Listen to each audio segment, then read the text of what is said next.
Welcome to Fearless with Jason Whitlock. I am Jason Whitlock, your host. Happy Hump Day, happy Wednesday, happy Tennessee Harmony. Just happy. I'm happy.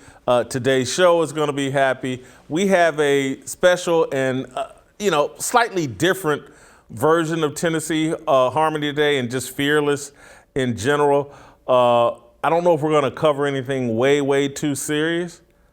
A bunch of us, not together, but a bunch of us went to the movies over the last couple of days and wanted to talk about Top Gun Maverick, Tom Cruise's new movie that has set the world on fire. It's breaking box office records for Tom Cruise. I think it's his first $100 million opening weekend. And a lot of conservative people are very excited about the movie and feels like it has some masculinity. No one's apologizing in the movie for being a man. No one's apologizing in the movie for being a white man.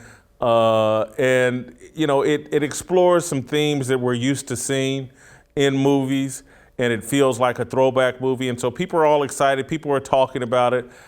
And so yesterday, as you heard on the show, Steve Kim referenced Top Gun Maverick.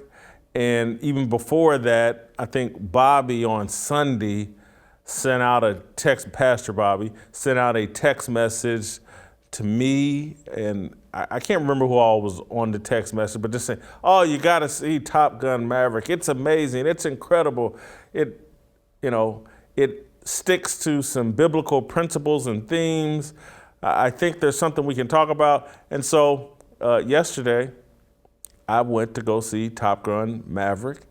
I was all excited. I asked T.J. Moe to go see Top Gun Maverick. He did that as well yesterday. I asked Pastor Anthony to go see Top Gun Maverick so that we could talk about Top Gun Maverick today on the show. And that's what we're going to do. But we're not just going to talk about Top Gun Maverick. This is going to be like Fearless at the movies, Tennessee Harmony at the movies.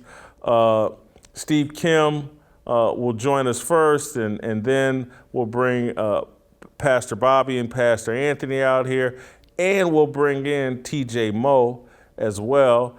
And a group of guys, we're going to sit around today and talk about movies, not just Top Gun Maverick, but in order to fully understand our opinions on Top Gun Maverick, you got to know, what our movie tastes are, so you can fully understand our point of view and perspective. And so we've all got our list of our favorite 5 movies of all time, most underrated movie, most overrated movie, our favorite chick flick, what our favorite actor is, our favorite genre, and all the way down to what our favorite movie theater snack is.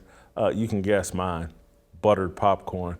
I don't think you got to be a rocket scientist. That was my favorite. When Bobby sent out the text message saying, you got to go see Top Gun Maverick, first thing I thought of was an excuse to eat popcorn for 2 hours. Buttered popcorn. But anyway, we're going to bring in Steve Kim first, because Steve Kim and I are going to talk about the movie from a more secular perspective. And it's not that Tennessee Harmony is going to be all biblical. We're all just guys, and so we'll talk about movies and just from all points of view. But I just wanted to start with Steve Kim because I think our taste in movies are probably the most divergent. Because Steve, I just want to start here and just let you know. Top Gun Maverick, I just want to give you my succinct thought on Top Gun Maverick. It's just another bad version of An Officer and a Gentleman. That's all it is. And I hate to rain on everybody's parade, and everybody that's out celebrating this movie is, oh my God, this is the greatest thing ever. No, it's not. No, it's, look, Tom Cruise he's a bigger star than Richard Gere, but his whole career is based off Richard Gere. The original Top Gun is just a bad version of An Officer and a Gentleman. An Officer and a Gentleman is one of the great movies of all time. Richard Gere played the heck out of that role. Lou Gossett Jr. Played the heck out of his role. It was a love story with this whole military story going on the backdrop. I mean, it's incredible. It made Richard Gere one of the biggest stars in Hollywood. And so 4 years later, that came out, I believe, in 1982, and 4 years later in 86 or whatever, Hollywood wants to come up with Richard Gere 2.0, and they actually came up with a better version of him. Tom Cruise is a bigger star than Richard Gere, but they did Top Gun as kind of, their little mimicking of an officer and a gentleman. But look, man, I found this version of Top Gun, and it made me go back and rewatch the original version of Top Gun. I think I rewatched it. It felt like it's the first time I ever saw it. But Tom Cruise, and it's why, I'm not anti-Tom Cruise, but I'm just not a Tom Cruise movie guy. Mission Impossible, all that stuff he does, just isn't me. Tom Cruise spreads so much cheese over his masculinity that that's all I can see is how cheesy, and that's what that movie yesterday, Top Gun Maverick, it was just way too cheesy for my taste, Steve. Fine movie, not a horrible movie, but all this hype and glory and, oh my God, this is incredible, and they've made it. No, they haven't. Men are starving for masculinity.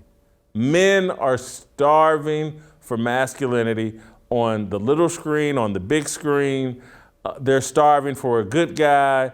And so someone gave some starving men crumbs of bread, and we've mistaken it for a steak dinner.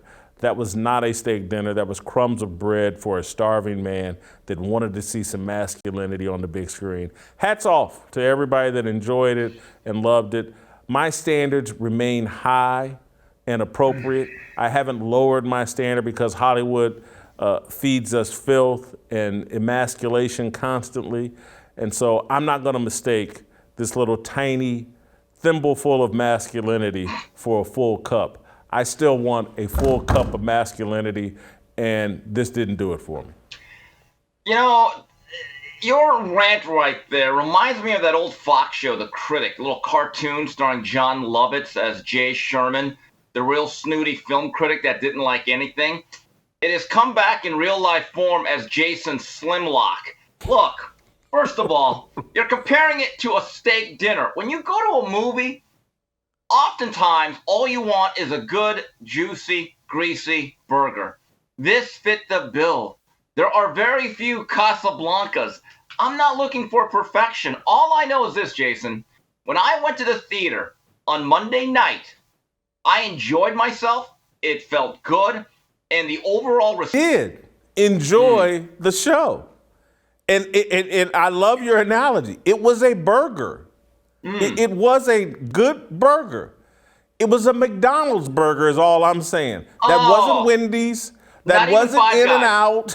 Oh, my God. That wasn't Five Guys. It wasn't even Whataburger. Cookie cutter McDonald's burger. And look, I like McDonald's. It's fine. But this was sold to me as, when you sit down and have this burger, woo, it's going to taste like some of the best burgers you ever had. No, it didn't. And again, there's a restaurant here in Nashville called Stony River something or whatever. Stony River Steakhouse. And I think it's a chain or whatever, so it's probably other places as well. They have a great burger. And I've taken people to Stony River, and I'll tell you, look, before you take a bite of this, I want you to know you're about to have one of the best burger experiences you've ever had. And that's what people, when they take a bite, they go, oh my God, you're right. This isn't your typical fast food burger. This is something special and unique. That's what this Top Gun was supposed to be, a great burger. No, that's a burger you can pick up out of any fast food joint. I'm not knocking it. I've eaten fast food my entire life, but that's what it was. And you reminded me of one of my favorite points of what really stuck in my craw about this movie. And I'm sorry if this paints me in a bad light, but every time that female pilot opened her mouth, I wanted to throw up. Every single time. Jeez. I didn't believe it. I didn't believe her.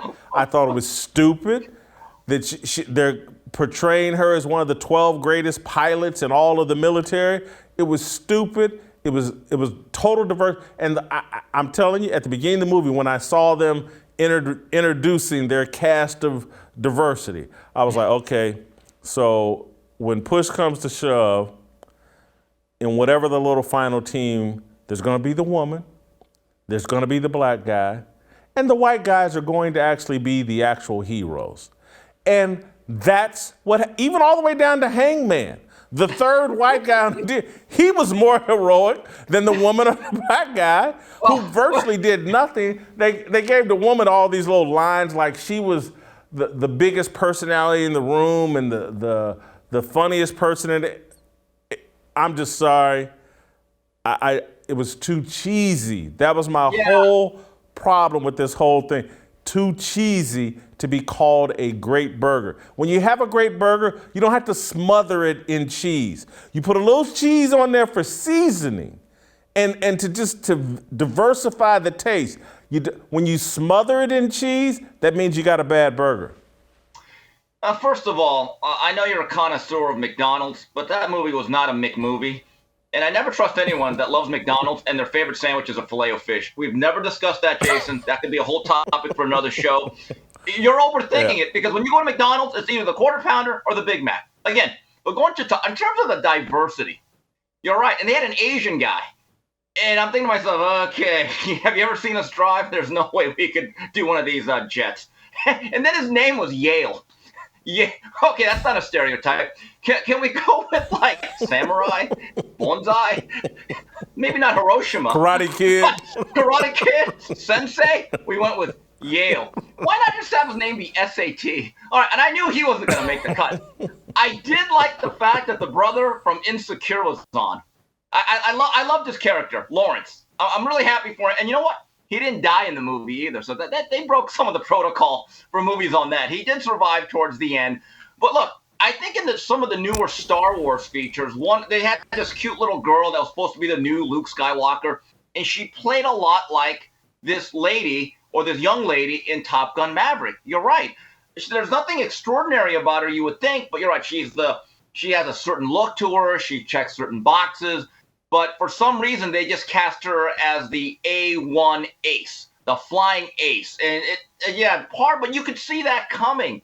And by the way, Hangman was the archetype in this movie for the original Maverick. He was the cocky SOB that had special skills. He didn't play by the rule book. And then at the end, because in the original movie, and I guess the other country they were bombing was Libya, because that's who we were having problems with in the mid-'80s. They call him in as a guy off the bench, and he almost has like a nervous breakdown, but he comes in as the wingman for Iceman, and then, he saves the day. And then Iceman and Goose, or not Iceman and Maverick, become great friends. By the way, I thought the Val Kilmer, his small role, I thought it really worked. It looked very believable. He looked very distinguished.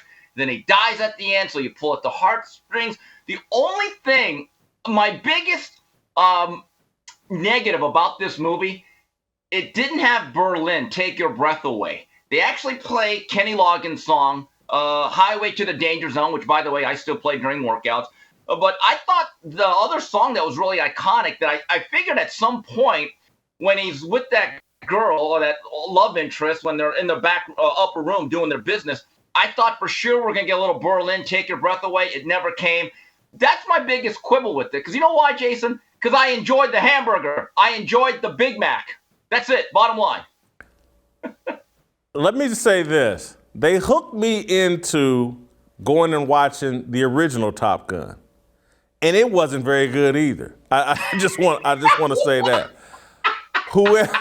Whoever the love interest in the original Top Gun, Kelly McGillis or something like that. Kelly McGinnis, yes. Horrible. She looked way too old for Tom Cruise to be wasting his time going after. She wasn't nearly hot enough for that role. And I'm just telling you, the original Top Gun, not that good. The sequel worse than the first. The first was better. But look, I don't want to take a dump. I did enjoy it. It's just not worth the hype. And so, again, to understand you and me a little bit better, we came up with our top 5 military movies of all time, just staying in this genre of movies that where Top Gun is in. I just wanted to kind of understand you, and I wanted the audience to understand me. And so I've already told you, An Officer and a Gentleman is the greatest military movie of all time. I have Glory as number 2, close number 2. Full Metal Jacket. Here's one that a lot of people, I love. Zero Dark 30, loved it. Probably, when I first saw it, I probably watched it 5 times in a year. And then here's a movie if it's on, I'm stopping whatever I'm doing and watching. A Soldier Story. Love the movie A Soldier Story. I don't know if you've ever seen that. And then, Steve, I go over to your top military movies, and I look at the very first one, Midway, and I don't even know what it is. What? I've never seen it, never heard of it. What? All the rest I understand, but Midway? Midway? What? Only the worst important battle of World War II that swung it in our direction. If it's not for Midway, me and you, we're both Nazis. I'm going to tell you right now, you better watch the original one in 1976, by the way. And it used to come on every year. It was in the rotation, living in Valencia, California, on a local station, KTLA 5. And every spring, they would show this movie. I didn't really understand it, except at the end, I knew the good guys won. And I was like, okay. And so it really is a movie that talks about the turning point of the battle against Japan out in one of the oceans. So I like the movie. It's something that harkens back to my childhood. So give me a break. It's a good movie. You never watched it and you're ripping it. That's not fair, Whitlock. Not fair. Number 1 is something I've never seen. Top Gun, I like Crimson Tide. I like A Few Good Men. Stripes made me laugh. Yes.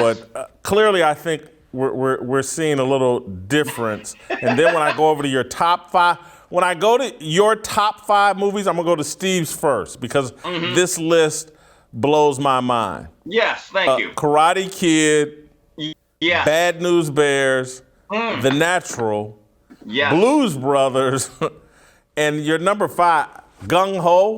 What is Gung Ho? What? I don't. Oh my! Stop the Asian hate. Okay, Gung Ho is set in the 80s.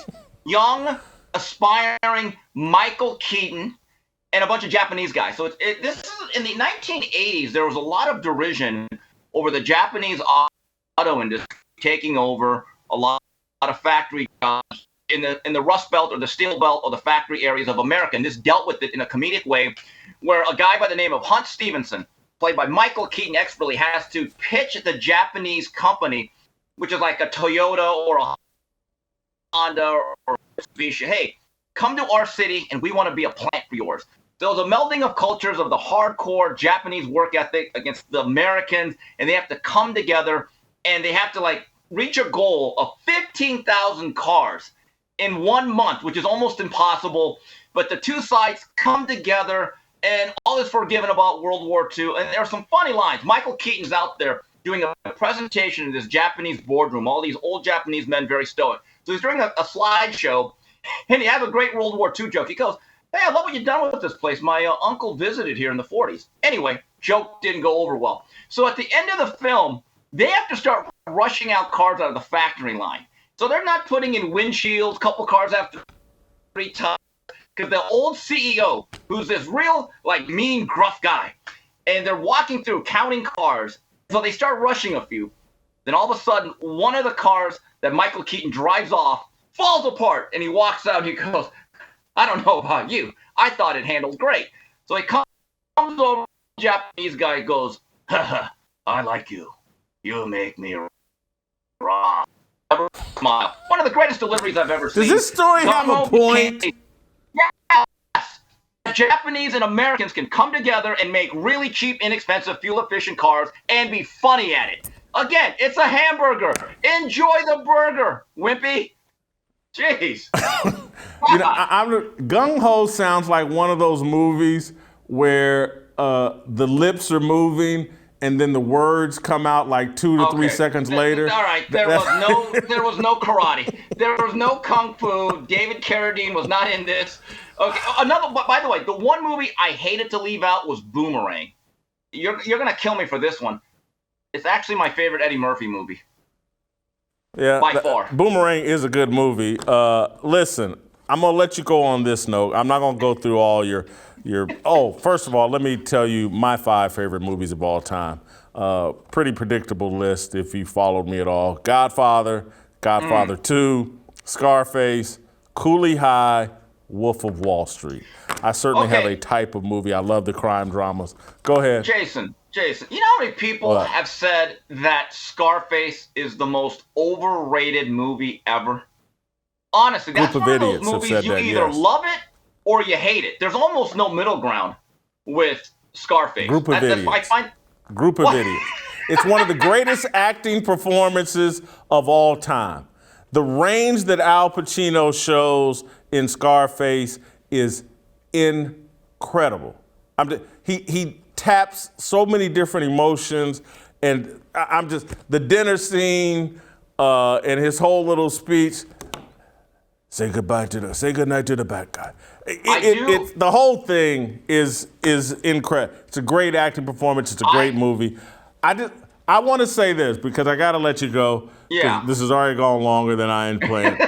Steve, we asked you what the most underrated movie of all time is, and you list one of the most celebrated movies of all time, Hoosiers. How can Hoosiers be underrated when it's one of the most celebrated? If it's in the discussion for the greatest sports movie of all time, it's not underrated. That's interesting.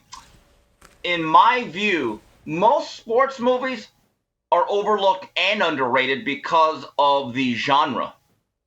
Because it's sports, it'll never be looked upon as a Casablanca. It's looked upon as just a basketball movie. When every time that movie comes on, it's one of those 10 movies that I will watch for at least a half hour. A stern Norman Dale telling everyone to pass the ball 4 times. But there's so many life lessons there. And it's a great story, but when you attach sports to most productions, they're not given a lot of critical acclaim. How many of them have actually won an Academy Award, Jason? If you really look at the history of it, not that it's important. And I'm just saying, by the way, Gene Hackman, I have a theory. There's never a bad movie with Gene Hackman. Even his bad movies are pretty good. He's probably my all-time favorite actor. But again, sports are generally overlooked and underrated when it comes to flicks. I got to take care of some business, but you and I are going to do an approval rating on Tom Cruise on the other side of me doing this business. Don't go anywhere. All right, with Father's Day coming up and all the summer events and holidays on the horizon, this is the perfect time to try a box of Good Ranchers. If you're looking to surprise your father, grandfather, father-in-law, husband, this is a no-brainer. Good Ranchers is the place to get American beef, chicken, and seafood this summer. They sell 100% meat and ship it right to your door. And right now, they're giving away 2 free 18-ounce prime center-cut ribeyes to every person that uses my code, FEARLESS. That's over 2 pounds of prime ribeye steaks just added to your order at no cost. With Father's Day almost here and the summer stretching out before us, what's not to love? This is not the time to wait. Claim your ribeyes today before they run out. This is a limited stock item, first come, first serve, and you want to be first when it comes to Good Ranchers. They deliver the best of American farms and ranches to your door. Make sure you take time today, right now, and go to goodranchers.com/fearless or use my code FEARLESS at checkout to get your 2 free 18-ounce ribeyes. Start the summer off right with Good Ranchers, American meat delivered. Guys, Father's Day is coming up. You know you got to support your fearless soldier. He needs to be well fed. Feed him Good Ranchers. They support you, me, and what we believe in. Do your job, fearless soldiers. Support a fearless company, Good Ranchers. All right, let's go to our approval rating with Tom Cruise.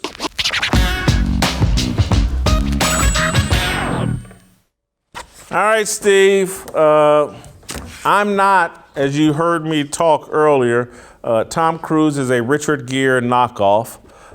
So I'm not the biggest Tom Cruise. And look, I get he's a bigger star than Richard Gere, but I don't think his movies have been as good. I got to admit, I'm somewhat of a Richard Gere fan. In the past 2 weeks, I watched some movie, Autumn in New York, some love story that I think Richard Gere was in with, maybe it was Winona Ryder. Am I right? Winona Ryder? I can't remember, but it was a good movie. Anyway, we're talking about Tom Cruise, not Richard Gere. Let's go to job performance for Tom Cruise. He made a little McDonald's hamburger here, covered it in cheese. It's breaking records at the box office. I'll give him an 18 in job performance. Oh, that is criminally low. And I'll tell you about how good of an actor Tom Cruise is. He's played Maverick, he played Mission Impossible, and in all the right moves, he played a white cornerback.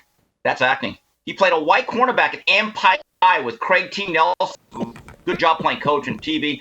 That's one of my favorite movies. He's an A-lister. He's one of the true last movie stars. I'm going to give him a 25. There's no knocking his career. None.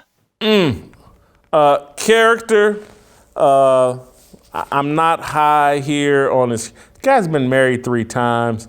He's a bit unstable, nut job. I'm going to go 12 in character. Yeah, I'm with you. The marriage to Katie Holmes, stomping on Oprah Winfrey's couch, that was very strange. I gave him a 10. Authenticity, he's into Scientology. I just don't know how authentic I believe that is. And so I go a 9 in authenticity. He is who he is. I know that he gets on people for not wearing a mask. He could be a diva once in a while. He talked about his belief in Scientology, which he's one of the bigger spokesmen for. Look, he lays it out there. We don't have to agree or disagree with any of his beliefs, but he's never really been a phony. So I'm going to say that he gets a 20. It factor, can't knock it. He's knocking it out at the ballpark, at the box office. I mean, he is a big star, probably, maybe, arguably the biggest star, particularly now that Will Smith's not in the competition. So I give him a 24 in it factor. Jason, you know what that was interesting is before the actual movie came on, he gave a little message to the fans as Tom Cruise saying, hey, I hope you people enjoyed this movie. It was his way of saying we didn't wokeify it too much. I just want to make you feel good. Enjoy this hamburger. Fight our asses off at this, and you're going to like this. And it worked. It got you prepared for the movie, and he's a star. You could put him in anything, and it matters. For that, he gets a 25. He's the very definition of it factor. Yeah, and they put in, this is part of the cheese I didn't mention, that whole little beach football scene with everybody shirtless, and I know it was a throwback to the volleyball shirtless scene in Top Gun 1 or whatever, but again, they just spent so much time. And I didn't even mention the fat black drill sergeant or whatever who couldn't take his shirt off and served no purpose. He was like Tom Cruise's hype man or Maverick's hype man. Anyway, so I got Tom Cruise. So, Go ahead. So if Maverick was MC Hammer, he was too big MC is what you're saying. Okay, I got it. There you go. I got Tom at 63 at Grease Fire. You've got him at a Smoke Show 80. Thank you, Steve. We're going to get to some Tennessee Harmony. You know what? I planned on, hey, thank you, Steve. Good job with the swag. I planned on keeping this whole thing tight and didn't. But that's because Steve had so much good stuff to say. Let me take care of some business before we get to Tennessee Harmony. This is not a normal commercial. This is not another endorsement. This is life or death. Hi, this is Jason Whitlock, and here at The Blaze, we're building a village of Blaze babies with a goal of rescuing 50,000 babies from abortion. Let me tell you a little bit about Preborn and how they have rescued over 188,000 babies' lives. When a woman, under pressure to abort her baby, meets that baby and hears the precious heartbeat, it's a game changer. Because 80% of the time, she will choose life. Preborn clinics are located in the highest abortion areas in the country, standing strong for mothers in crisis and introducing them to the beautiful life growing inside of them. Would you join me in rescuing preborn babies? It's one of the most important things you can do as a fearless soldier and as a man of God, helping to preserve these precious lives. Our ultrasound is just $28, or you can sponsor 5 ultrasounds for $140 and save 5 babies' lives. All gifts are tax deductible. To donate securely, call pound 250 and say the keyword baby. That's pound 250, keyword baby, or go to preborn.com/fearless. That's preborn.com/fearless. Let's do it. Let's save some babies' lives. The fight over abortion is not over. There may be good news on the way, but it is not over. We can do this. We can still save babies' lives. Preborn.com is a perfect way to do it. Please visit them today. You guys are looking for ways to push back and fight back against this satanic, evil culture we got going? Preborn, perfect way to do it. All right, Tennessee Harmony. Next.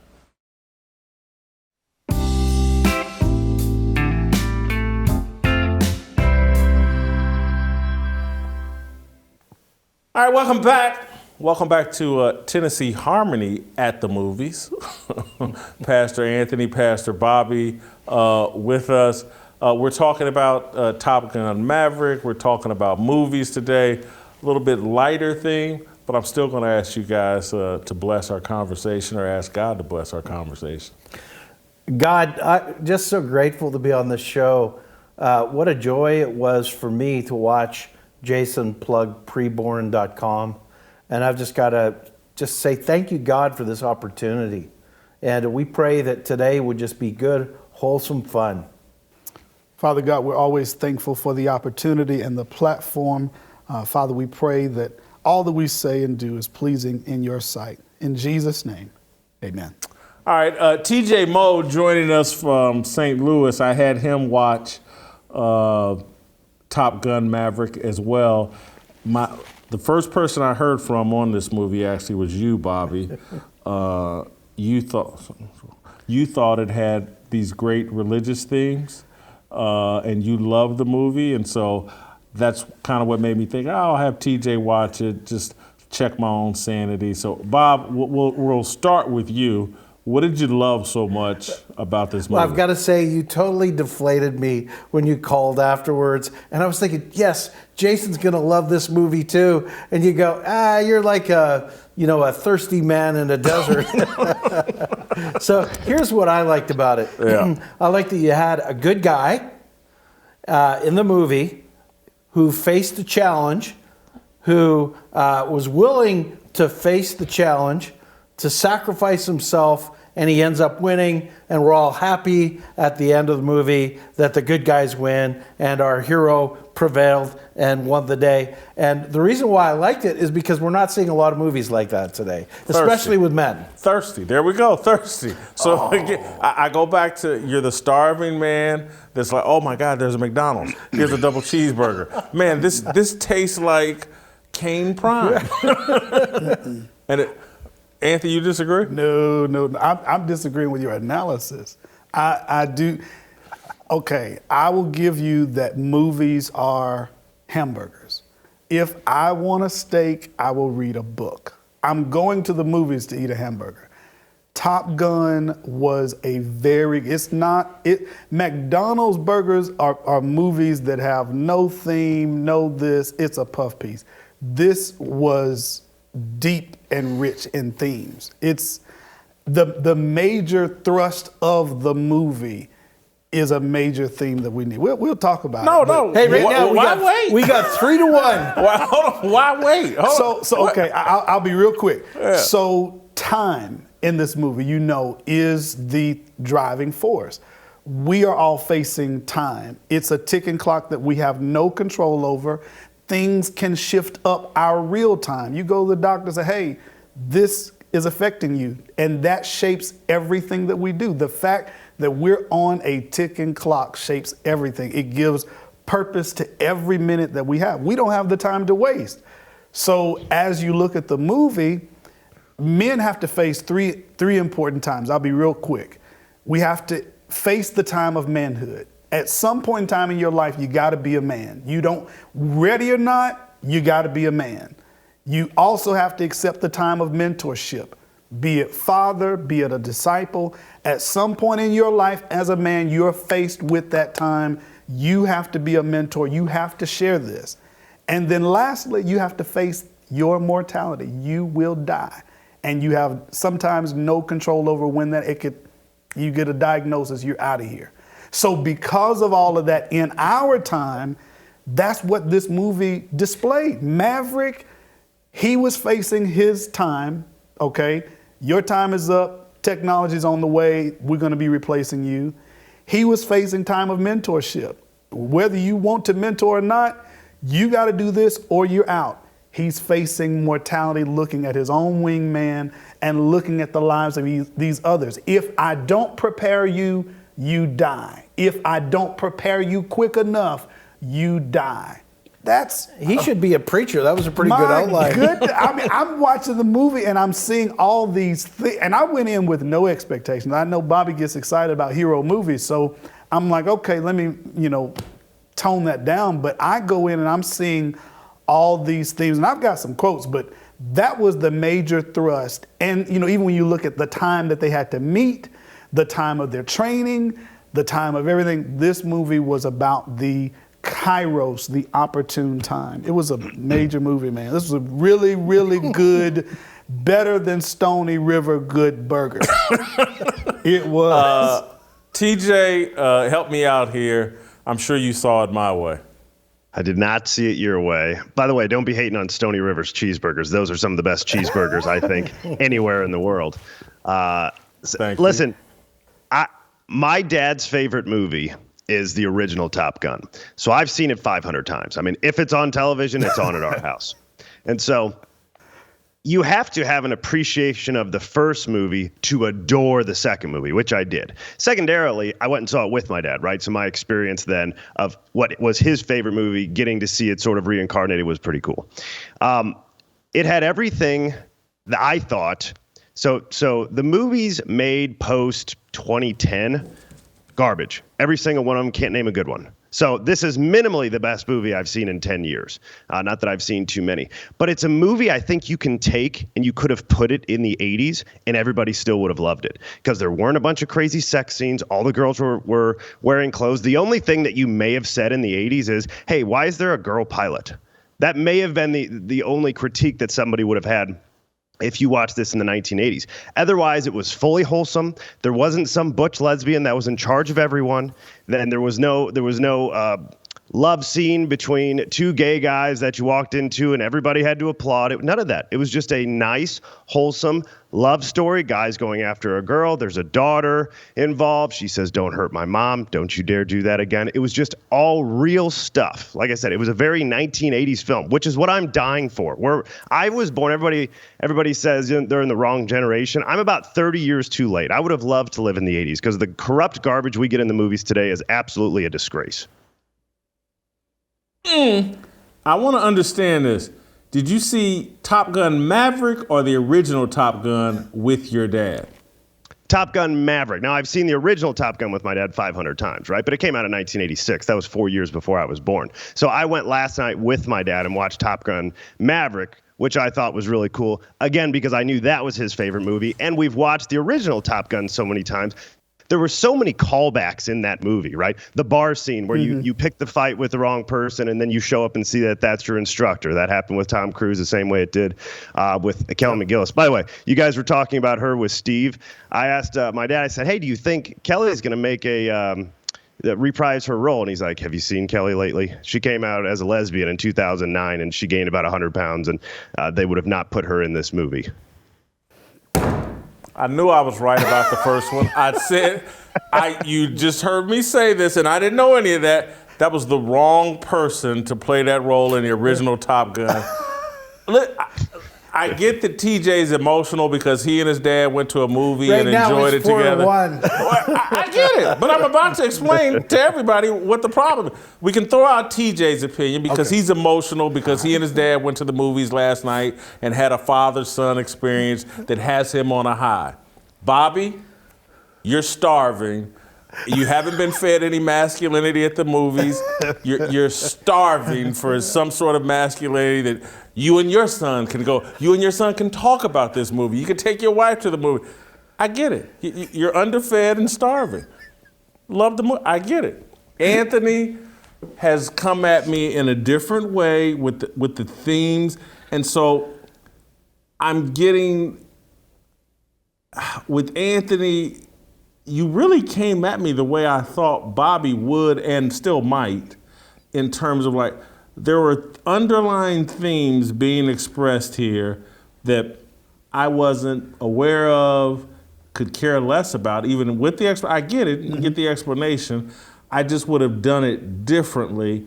But that does lead me back to just a little bit of a biblical point of view on the show, Bobby, that I do that I think Anthony has certainly taken us down that path. And you and I, in talking yesterday or the day before, most of Western civilization literature and art is based on biblical principles.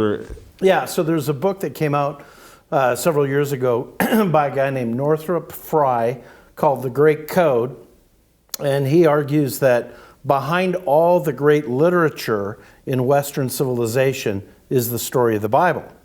There's also Joseph Campbell tries to draw this out. He's a scholar talking about literature. And then recently, Jordan Peterson. And I'm a bit of a Jordan Peterson fanboy because Jordan Peterson keeps telling everybody that the Judeo-Christian foundations of our culture are important and that there are all these assumptions that we're living by that we're throwing off and we're going to pay a price for it. And this movie epitomized that for me. And let me just tell you the 5 ways how. So when you think of this archetype theme of the Christ-like figure in a movie, and by the way, the Bible teaches that, there's 5 themes of the Christ-like figure in a movie. So the first one is that he's a good man. So much of today is nobody's good anymore. Everybody's just different version of terrible. So it's a good man. There's a big challenge. He accepts the role of saving others. He's willing to sacrifice and die for others, and he saves them. And again, what's Tom Cruise doing? In the movie, he's a good man. There's a big challenge with this nuclear plant. It's going to take a lot of sacrifice and danger. He's willing to do it to save others. We actually think he dies, but he doesn't die. He lives, and he ends up saving others. And it just makes you feel good. And it makes like, the world is right again. This is a way we think, and it's an ideal in our culture that we would be men like that. And so look, I like all of that. I just think it could have been told in a less cheesy fashion. Oh, I'm sure it can. It was just... You're going to a movie. But you got to sneak it in. Here's the thing about it. It's that great theme, and you got to sneak it in, and then all of a sudden somebody realizes, oh, that was what was happening. You're going to a movie. There is cheese involved. Okay, it's a movie. Smothered in cheese is not necessary, Anthony. But no, I'm saying if we take that filter off, then some of that cheese goes away because I know, okay, I'm going to a movie. I go to any movie, I know there's going to be just some overt line of okay, I got it, it's a movie. But the other thing these are filters that I watched, and maybe you didn't watch it with any filters. I watched it with these filters. 1, I'm a movie. 2, Tom Cruise took this on as a personal challenge years ago to the fans of the first movie. They loved the first movie. They loved him in the first movie. He took it on to answer this call to the fans. We want whatever happened. A lot of 80s movies ended with that kind of, man, it was great, but what happened? But every time he wanted to do it, either all the actors weren't on board or either it wasn't the right time. It wasn't going to be done right. So he took it on to tell that story. So yes, all the callbacks in there are to say to the fans, we know you loved it. Here's something for you guys. But if a person walked in who had no idea of the first movie, the callbacks kind of pull you in, got it. But the story, it's enough pressure in time for me. Now, the biblical side of it, like what Bobby's talking about, I see parallels with Paul and Timothy. Paul in his day was this, brash, bold, highly educated, etc. But he runs into Christ, who said, man, all of this, what you're doing is actually destructive. You're hurting the kingdom. Why are you doing this? Jesus changes his life, changes his direction. He still has the same power and passion for it, but then he gets locked up for that kind of work. How do I do this kind of ministry effectively behind prison walls? Does it stop his passion? No. And he mentors two of the greatest preachers we know, Timothy, Titus, from prison. Again, this time dynamic. I only have this limit that I've got to do, and I've got to pass this on to the next generation the best way I can. So in the movie, when I see him, the thing about time is you have to answer the call. You cannot, you know what, I'll do this. No. You have to do it now. And that's the whole military order rank. It's yes, sir. It ain't no, I'll think about it. It's yes, sir or no, sir. So when you answer time, you got to do, and Jason, come on, TJ, man. Listen, TJ, before you hop in, go ahead, TJ. Go ahead. No, I was just going to point out that I got on Rotten Tomatoes while everybody was talking here. The audience approval is 99%. Typically, the audience disagrees with the critics. The critics are at 97%. Jason is the only person on the planet who didn't like this movie. Yes, TJ. He's the 1%. I didn't say I disliked it. I didn't say. I said, look at me. How often do I have to confess? I like McDonald's. I like the double cheeseburger. Is this, I like the is this Big how Mac. you lose an argument? No.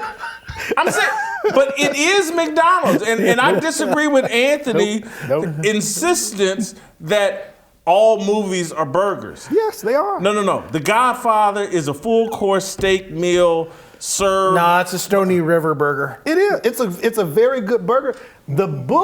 The books on most of these movies that we watch, ask people who really read critically, they'll tell you, oh man, the book for some of these read the Godfather great book. movies. But I'm saying that's the steak. You're going to get everything. You can't get it all I had in them that. both. I had the book and the movie. They're Gotcha. both steak. They're both steak. Gotcha. Good. I'm going to give you another. This is a TV show. All right. I read Roots, the book, all like 1,500 pages. Saw the miniseries. Both Good. of them are steak.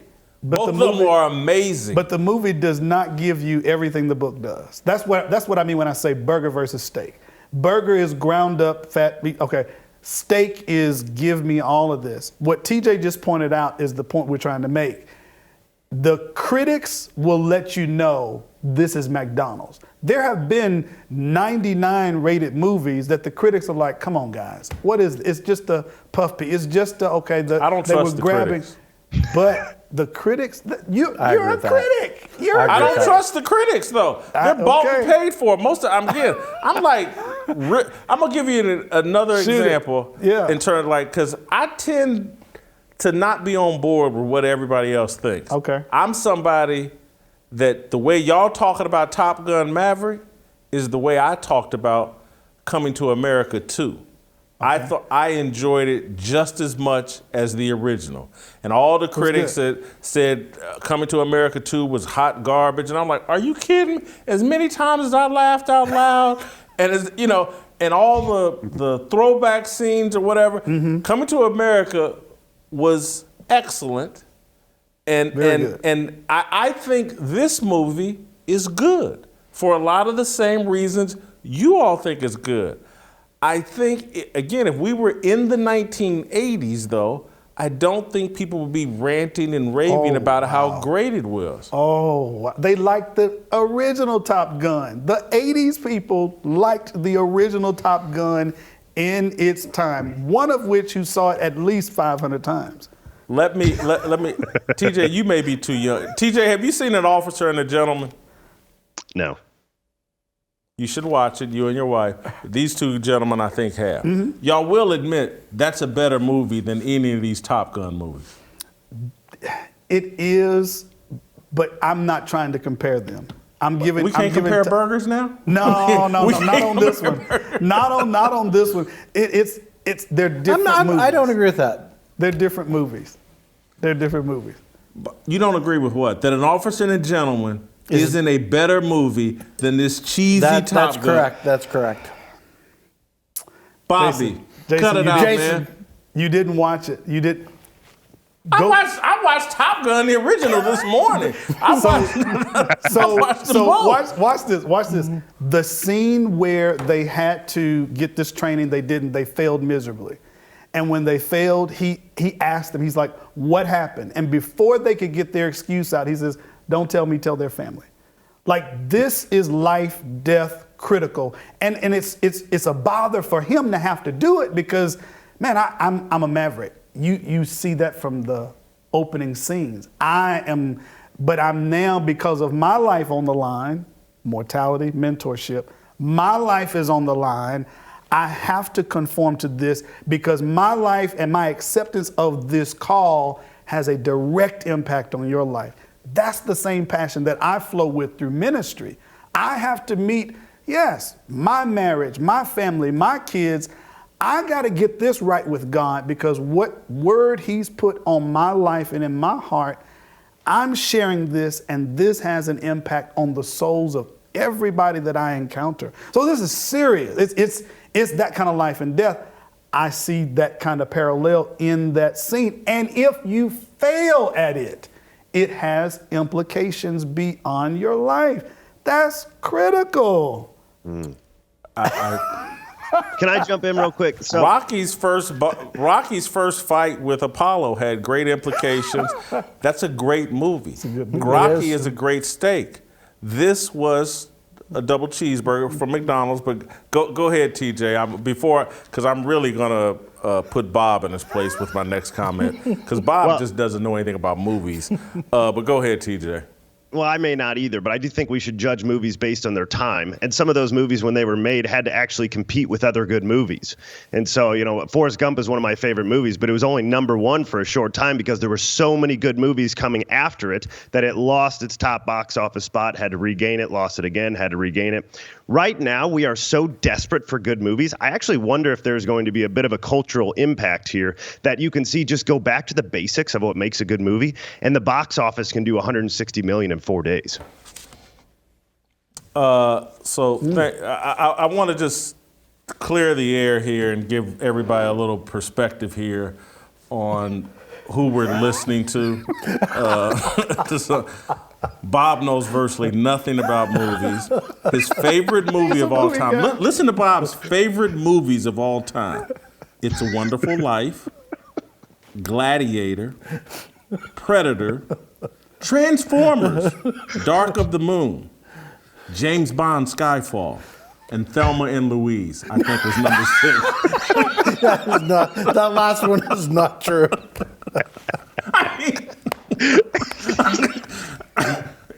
You asked me this morning, and that was my quick list. Oh my.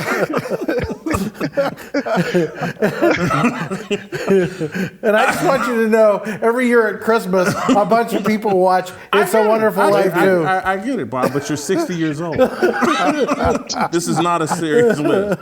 And then, so I want to go through Anthony's list of all time. Yep. I think 3 people saw this movie, me, Anthony, and someone else, his favorite movie of all time, Men of Honor, starring Cuba Gooding Jr., is the star Robert De Niro of Anthony's favorite movie, Cuba Gooding Jr. Think about that. Not Denzel, not Al Pacino, not Joaquin Phoenix, not some seriously great actor. Yes. And the 4th best actor in Boys in the Hood is the star of Anthony's favorite movie. Ice Cube is a better actor than Cuba Gooding Jr. Dark Knight, number 2. He should have had Dark Knight Rises as number 2, but You don't get to tell somebody their favorite movie. He's giving context. It's my show. He's giving context. I'm loving it. I haven't seen this movie, John Q. I've heard people talk about it. I haven't seen it. I know people think it's great. Rosewood, number 4, and Top Gun Maverick, number 5. Think of Anthony or whatever you want to think of him. Think of me. Number 5, all time. Yes. Top Gun Maverick. Yes. TJ, who has probably seen 10 movies in his life, doesn't have a bad They've list. only made 10 good movies. He does. Yeah, he doesn't have a bad list. Remember the Titans, number 1. Rocky, the series, number 2. Very good. I disagree with including the series because about time they got to number 4 or 5 or number 10, you gotta discount. It's like 4's the best Game one. of Thrones. It eventually fell off a cliff. No, it's not. Oh no. Oh no. Forrest Gump, Top Gun. He likes the cheese, and you and Anthony. Dark Knight makes his top 5. Yeah. Clearly, yeah. You want to talk about what the critics think?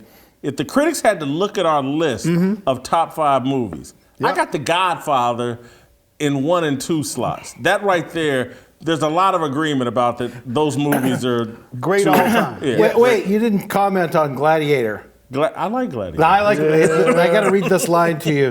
This is the best line in the movie. My name is Maximus Decimus Meridius, commander of the armies of the north, general of the Felix legions, and loyal servant of the true emperor Marcus Aurelius, father to a murdered son, husband to a murdered wife, and I will have my vengeance in this life or the next. That's a man's line. I wish that I could call up the line from Bane's conversation with Batman in the sewer when they're fighting. That to me, that's a good honorable mention. Dark Knight Rises. That to me is one of the greatest scenes in movie history. Godfather 1 and 2, very good. What was your number 3? Scarface. Can I point something out here, fellas? 5 seconds ago, Jason was telling us that he goes the other way with movies and that he doesn't normally like what everybody else likes. And then now he's using that everybody likes his movies to tell us why they're good. His top 3 movies are critically acclaimed. Is that right, TJ? Yeah. Scarface is... This past weekend we went away and my grandson was with us and he's 5 years old. And we were arguing over the rules for Uno. And he stood up and said, I'm right and everybody else is wrong. Sound like somebody. Just like Jason. Hold, I won't read it. I'll let you, just so we can get more context. The most underrated movie, something not critically acclaimed for each of you. We'll start Bobby, Anthony, then TJ. I pointed to Superman. You like the Marvel stuff, huh? Mm-hmm. I haven't. I mean, seen this most recent Superman really had those 5 themes I talked to you about. It was like whoever wrote it was like trying to tell everybody the gospel story of the Bible through Superman. DC is Superman. Marvel is Iron Man. My bad. Rules of Engagement. I love the. I've seen it, but refresh my memory. That was Samuel L. Jackson, Tommy Lee Jones, military, falsely accused. Yeah. I love the whole military thing. Men understand battle, conflict, war. We just get it.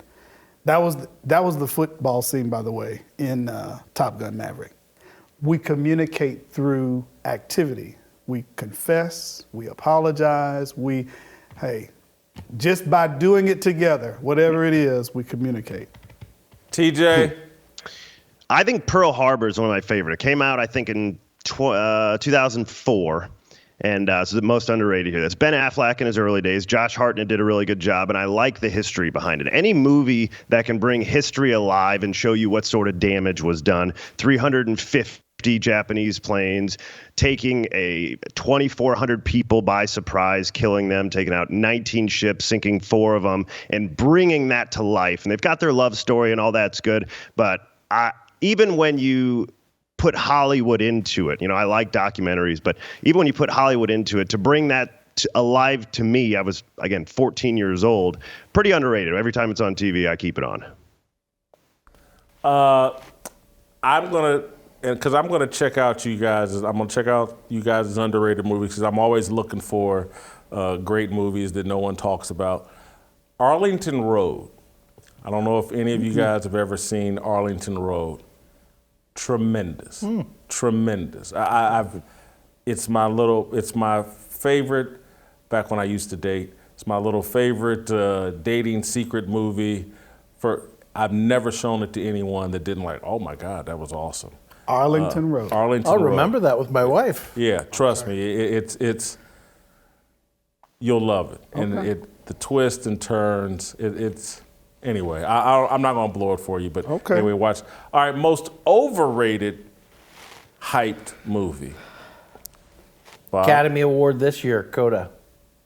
Oh, is that, I didn't Coda. I haven't seen that. It's about this fantastic singer who grows up in a home where her parents are mute. All right, no, I don't. Pretty much any Academy movie. Award-winning Best Picture. Yeah, I know, but movies that pretty much have come out since 2015, I tend to avoid. So I haven't seen a lot of the newer movies. Anthony? Harry Potter stuff, just, I tried to give it, I mean, I even watched Lord of the Rings, same genre, but Harry Potter, I just couldn't get into any of it. So it's recently got some more movies that have come out that everybody loves, and people are gonna hate me for it, but I just... TJ? Rudy is the most overrated film of all time. Let me tell you, let me give you the cliff notes of Rudy, okay? It was a kid with no talent who walked on at Notre Dame, tried hard for a while, and then quit the team. And then his teammates had pity on him, and so he got on the field for one or two plays, and they carried him off. That's the true story of Rudy. We're telling every kid, hey, all you got to do, have no talent, walk on somewhere, and then get really upset, and people feel bad enough for you to put you on the field. It's a terrible movie. They are coming after you, TJ. Oh, my goodness. I've never understood it. Well, I'm forever. really... Listen, I want to love football movies, but I'm watching a try-hard nobody quit the team. How do you get into that? And mine is another Academy Award winner, 12 Years a Slave. It's one of the worst movies ever made. Oh, my goodness. It really highlights a larger point that I've argued about movies, and particularly movies intended for black audiences. There's no love or humanity. A lot of that is stripped from black movies. And 12 Years a Slave is a movie intended to make white people feel bad and for black people to feel superior. That's its only agenda. And it's a series of brutality scenes. And because we're in an era where white people want to feel bad and black people want to feel superior, it won the Academy Award. But there's no humanity shown in this movie from anybody. And what really disappointed me about the movie is they start out by showing the guy was married, had a kid, and then was taken from his home. And if this movie had been about white people, the slave story would have been told through the love shared between he and his wife and his family. And his family just basically disappeared. And then they just went into a bunch of scenes of how he was brutally treated, and everybody just applauded. That's not a story. And they don't do that for mainstream movies. Just like, again, it's like, hey, we're going to tell the story of how the Titanic sunk, but we're going to make it a love story. Mm-hmm. And again, it's like this morning when we were talking about Top Gun. Someone referenced, Justin or one of our producers referenced, hey, you saw Tuskegee Airmen. I had seen it, but I had forgotten, so I rewatched it this morning. And one of the things that I know, I was again, Tuskegee Airmen, it's basically the black equivalent of Top Gun, except there is no love interest, there is no love story. And it's just that is a consistent, when you start talking about biblical themes and biblical principles being the foundation of storytelling, there's nothing more biblical than love and family, connection between man, woman, child. And those themes are laced throughout mainstream movies. They're far less prevalent in movies intended for black people. They tend to be movies about what happened to us tragically, and they tend not to focus in on the family connection and love shared between a man and a woman. And again, I think it's rigged that way, and that culture drives a lot of life and And so the movies are not just mirroring the culture, they're driving the culture. And I think if you look at a lot of the movies directed at black audiences, love, humanity, marriage, and again, there are exceptions, but just overall, because it's almost in any story that if they want to tell a story about Top Gun flight school, we're going to throw a love story. They want a boat sunk in the middle of the ocean, we're going to tell it through a love story. Our stories just don't get that. 12 Years a Slave, I want, and Anthony and I talked about this beforehand, I want you to rewatch 12 Years a Slave and just, other than this series of here's what happened to him, what did the movie do? And then compare, because one of the things that irritated me, and I've been a long time Bill Maher fan, but I heard him once say on his show, he brought a guest on from 12 Years a Slave and was like, oh, this is so much better than Roots. And I was like, in what world? Roots is one of the greatest, because this is back when, they were trying to tell a fuller story of African Americans and our journey. And again, I know Roots is told over 8 to 10 hours and 12 a 2-hour movie or whatever, but there was plenty of love from Kunta Kinte to his family he had to abandon back in Africa, or he was taken from back in Africa, to the woman he married, and then just his love and his pride and how it inspired the rest of his. Anyway, I'm going on and on and on, but I didn't like 12 Years a Slave, and I didn't. That's my most. I appreciate you bringing that out. I hadn't thought of that. When you watch, and again, because it's fascinating, because Anthony and I clearly love movies. Yeah. And I think our lenses are tuned differently, but we're always looking for a deeper meaning for movie. And Bob, I think so are you. I think TJ just wants to watch a movie and not get angry, and I don't blame him for that. But what else did I have? Okay, our favorite. This was just for fun. Favorite chick flick. We already know Bob's Thelma and Louise.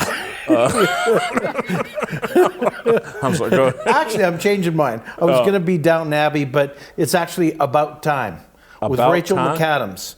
If you want to take a date, in your case, or your wife, About Time. Fun movie. Great chick flick. About Time, all right. Titanic. James Cameron did a good job telling the story, telling the love story. It was a good movie. It was a good movie. I'm not a rewatcher of it, but I can't say it was a good movie. TJ, I'm sure TJ's is probably something like Brian's song or something. A Walk to Remember. You told us to go find something that our wives like that we roll with. I actually like this movie way more than my wife does. Have you ever heard of it? That's Morgan Freeman, right? No. That's Nelson Mandela? Mm-hmm. What was it? A Walk to Remember? A Walk to Remember is with, Mandy Moore and Shane West. Keanu Reeves. I have to look that one up. Yeah. Mandy Moore and Shane West. This was a girl. This is before Mandy Moore. If you guys remember, this is before she was really young in this movie. The story's about two 18-year-olds, and they were probably in their 20s when they were doing it. This is why I have thought Mandy Moore is one of the most underrated actors for a very long time. She's finally getting her due now that she's on This Is Us, but she's been very good for a long time. It's a story about a young girl with leukemia who gets with kind of the bad boy, and she is the daughter of a pastor, I think, in church, and anyway, goes through the whole deal. It's a very, I would say, wholesome movie. As far as chick flicks go, this is, if you've ever watched ER, Shane West was in ER for about 5 years, and so he sort of gained his notoriety from that. But I'm telling you, that is one of the best chick flicks out there that people don't talk about. All right, and I screwed up because the Nelson Mandela movie is Long Walk to Freedom. Long Walk, yeah. Long Walk to Freedom. But and mine is Clueless. Has anyone seen Clueless? I've seen it. I'd have to rewatch it. It's hilarious. Yeah. Stacey Dash is, and I can't remember the star of the show is actually is it Reese Witherspoon? A white girl. No, but it is hilarious. Every time I see it, I laugh continuously. Who's your favorite actor? Mine's Al Pacino, as you can tell by my list. It always changes, but I'm going to say Russell Crowe. Russell Crowe. All right, I can see that. Denzel. Denzel. Oh, you and TJ. I tell you and TJ got similar movie taste, I think. TJ is also Denzel Washington. And then we'll end on this on a lighter note, and we'll let you guys go. Favorite movie snack? Popcorn, unbuttered popcorn. Unbuttered pop. You don't like butter, or you No. cutting calories? Both. You don't like butter? Right, on popcorn. You don't like butter on popcorn? This is correct. That's like saying you don't like bacon on a BLT. Wow. Wow, that's interesting. I'm nachos. Nachos, that's not a bad choice. A little too messy for me, too much going on. TJ? Bob, I usually get a little bit of popcorn with my butter, not a little bit of butter on my popcorn. If you've ever been to the movies, that's how that's supposed to work. I usually stick with Milk Duds, because if you've ever had Milk Duds, you realize it takes you the entire movie to actually chew through all of them, so you don't have to spend too much money to keep a snack through the whole movie. Yeah, I'm definitely a buttered popcorn guy. That's literally, like, you gave me an excuse to go to the movies, and it was really an excuse to eat buttered popcorn, because I don't think I've been to a movie theater since COVID. Wow. Because I live next door in LA. I live 2 blocks from an IMAX theater and would go all the time. And then COVID happened, and that was, so you guys gave me an excuse. Have you guys been going to theaters? Not frequently. Not very often, no. Yeah. I got to eat some popcorn. All right, there's our new Harmony song. You know what? I got to get Allie in here for that. All right. That was a fun, lighter version of Tennessee Harmony and today's show. Top Gun Maverick. Catch it on Amazon Prime. It's not the plane, it's the pilot.